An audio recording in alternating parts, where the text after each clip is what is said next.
نے دودھ پلایا ہے تو 5 منٹ بھیل میں غیب پر گفتگو اپنے مولویوں سے کروا لو. مسلمانوں کو گمراہ نہ کرو. یہ دجال حرام خور جماعت نبی کے علم غیب پر اعتراض کر رہے ہیں کہ نبی کو غیب مان لو گے تو اللہ کے لیے بھی غیب ہے. یہ شرک ہو جائے گا. پاگل، رب کے لیے کون سی چیز پوشیدہ ہے؟ سن، رب کے لیے اس لیے غیب کا علم لفظ بولا جاتا ہے کہ جو چیزیں عدم میں ہمارے لیے ابھی ہیں، ہم ان چیزوں کے تعلق سے اپنی معلومات کی بنیاد پر کہہ رہے ہیں کہ رب تعالیٰ ان چیزوں کو بھی جان رہا ہے، اور جو چیزیں وجود میں آ گئی ان کو بھی جان رہا ہے، ذرہ ذرہ کو بھی جان رہا ہے. تو جو چیزیں ابھی عدم میں ہیں، وجود میں نہیں آئی ہیں، ان چیزوں کا بھی عالم رب ہے، اور جو وجود میں آ گئی ہیں ان کا بھی عالم رب ہے. ہم اپنے طور پر اپنی تفہیم کے لیے رب کی طرف اس لفظ کی نسبت کر رہے ہیں کہ رب تعالیٰ ساری چیزوں کو جانتا ہے. سبحان اللہ سبحان اللہ. سنو، غیب غیب چلاتے ہو.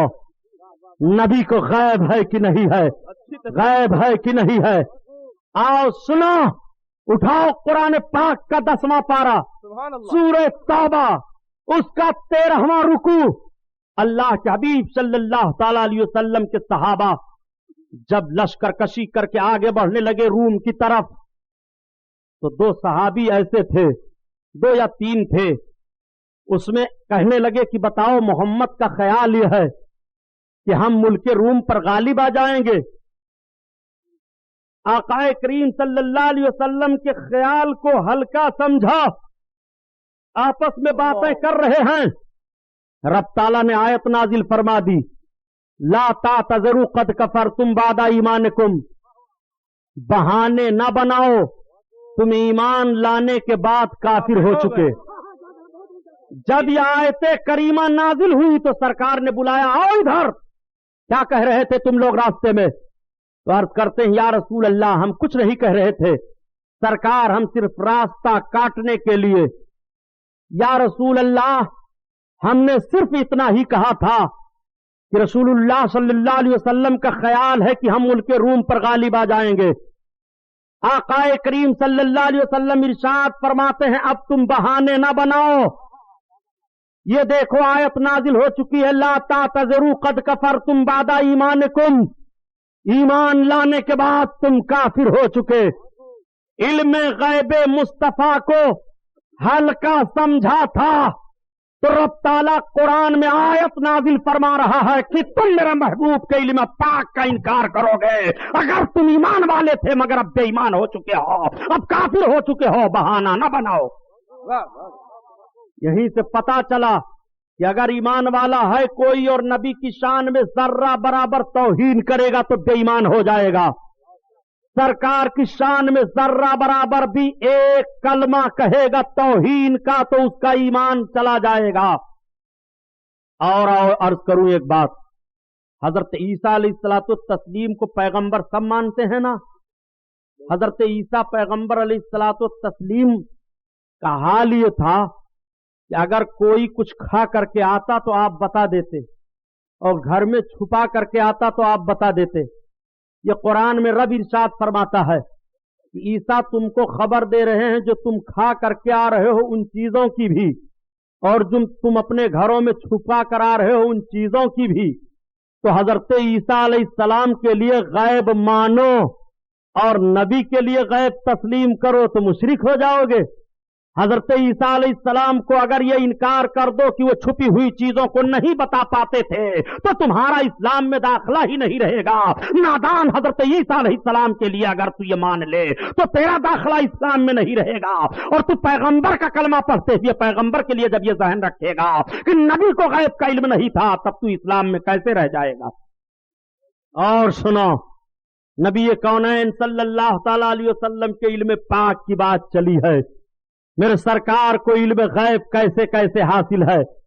یہ کہتے ہیں اگر نبی کو غیب کا علم تھا تو حضرت عائشہ کا جب ہار غائب ہوا تب کیوں نہیں بتایا؟ حضرت عائشہ کا ہار غائب ہوا نبی نے نہیں بتایا، اس کا مطلب نبی کو علم غیب نہیں ہے. نبی پاک کے مقدس نالین میں نجاست لگ گئی تھی. اگر نبی کو معلوم ہوتا غیب تو کیوں نجاست لگ جاتی؟